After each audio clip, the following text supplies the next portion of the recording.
Welcome back to One on One, the most in-depth football show on YouTube. On today's video, we're going to scrutinise UEFA's updates to the Champions League. The Super League might be dead, but the latest reforms still favour the elite. Hardly a fitting punishment for the teams returning to the fold with their tails between their legs after trying to shaft the rest of football. I know what you're thinking, UEFA have made their changes public. Surely they're final. Intriguingly, it would appear UEFA have left the door open for revisions, stating, further decisions regarding matters such as the rebalancing of the access list, coefficients and financial distribution will be made by the end of the year, and potential adjustments to the format approved today could still be made if necessary. In short, there might be a small window of opportunity to challenge the initial revisions that they've made. We need to use the goodwill and the momentum following the reversal of the ESL to peg back the elite even further. But, my fellow comrades, before we make our suggestions,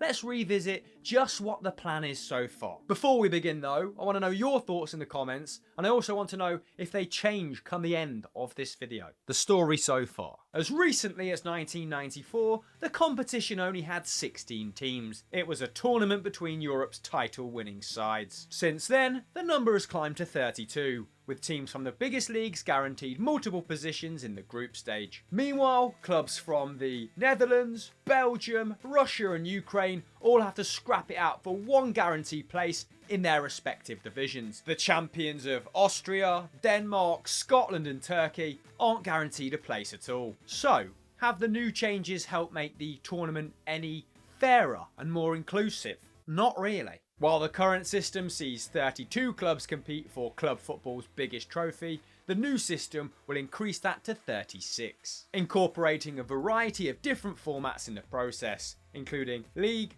playoffs and knockouts. Stay with me here because this gets a bit convoluted. Rather than group stages containing 4 teams, all participants will be ranked in one league table. But of course you can't play everyone, that would amount to a ludicrous amount of games. So instead you're drawn against 10 random sides, playing 5 away and 5 at home. Once those games have been played, the top 8 automatically go through to the round of 16. The bottom 12 are then eliminated before the middle 16 are pitched against each other in two-legged affairs to decide who goes through to the round of 16. Are you following at home? After this confusing early stage that is referred to as the Swiss model, the tournament looks largely like it always has. Round of 16, quarter-final, semi-final, final, victory. In a nutshell, there's going to be around 100 more games played than at current. This is UEFA's justification for the group stage. Every game counts. The new league format will ensure that any result has the potential to dramatically change a team's position, right up to the very last match day. Winning or losing could make the difference between a side automatically qualifying for the last 16, entering the playoffs, or being eliminated from the competition. Fixture congestion aside, I for one don't mind the league format, because there are some duds, aren't there? Match week 5 and 6 in the Champions League, when the group favourites are most of the time running away with things. Plus, more fixtures should help offset some of the losses caused by the pandemic. The European Clubs Association estimates that between 6.5 and 8.5 billion has been wiped off the value of the continental game owing to COVID. However, what's irked fans like me is that the expansion of this tournament has effectively provided a safety net for bigger clubs. Sounds familiar, rather than making it a more inclusive, open competition. So, just how are these extra places awarded? Slot 1 is awarded to a club from the country that is ranked 5th in UEFA's coefficient. Each association's coefficient is based on their performance from the previous 5 years in the Champions/Europa League. This is effectively gifting a place to France, isn't it? Who have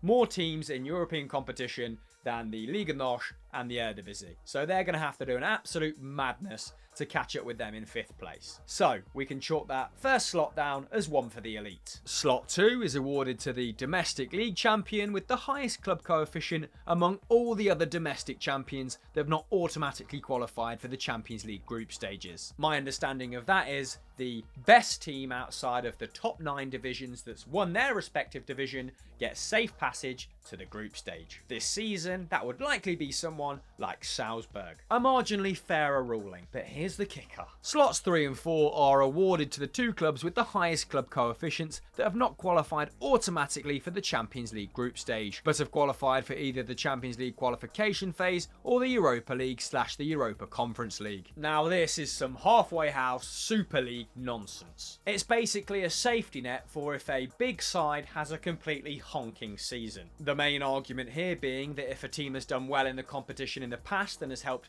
build it as a brand and as a spectacle, they deserve a second chance of sorts. If such a system was in place now, it would have meant that Arsenal and Tottenham both qualified for the Champions League ahead of 5th place Leicester. Imagine just losing out on Champions League football, but still over a 38 game season being better than one of the traditional powerhouses of English football, only to watch them the year after, the season after, still head into Europe's premier competition and reap all the financial rewards that entails. What a slap in the face. And yes, I can hear some of you at home saying, well, it is these clubs that pull in these massive audiences that generate this money that then trickles down the football pyramid. But the Champions League has largely factored for this already with the way it distributes prize money. 15% is based on a market pool, which is the size of a club's TV market in its domestic league. So if you're a big team in a established division, you're getting a big paycheck. A further 20% is rewarded based on coefficient ranking.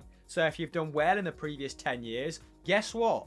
More moolah. Take last season, for example. Juventus got knocked out in the round of 16. Atalanta made it to the quarterfinals. Juventus earned €30 million more than Atalanta. These clubs have already been guaranteed huge sums of money. It's becoming a rigged game. And even then, they've not been able to make it work for themselves over the long term. I found a quote which absolutely nails this sentiment, and it's from Bundesliga CEO Christian Sefer. The brutal truth is that a few of these so-called super clubs are in fact poorly managed, cash-burning machines that were not able, in a decade of incredible growth, to come close to somehow sustainable business models. For me, the Champions League is diluting its variety. It's losing its sense of wonder and adventure to make up for the way that these clubs are run. Conclusion. Rumour has it the European Club Association, which no longer has 12 representatives in it from the biggest clubs because they tried to cough, didn't they, is going to push for some revisions to this 2024 proposal. In short, there's been a temporary power vacuum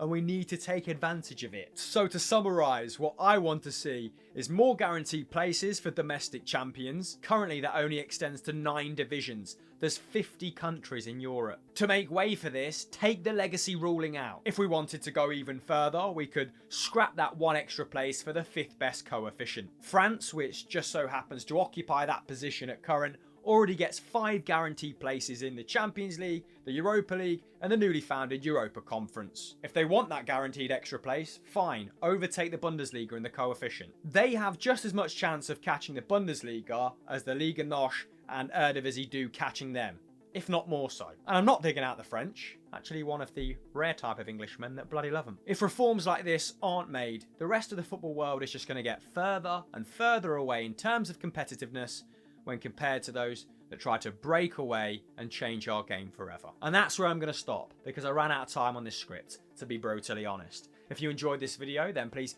hit subscribe, turn notifications on, drop this video a like, it really does help, and engage with me in the comments. I'll be in them all week long. I want to know your opinion. Come on, football. Let's make lasting change.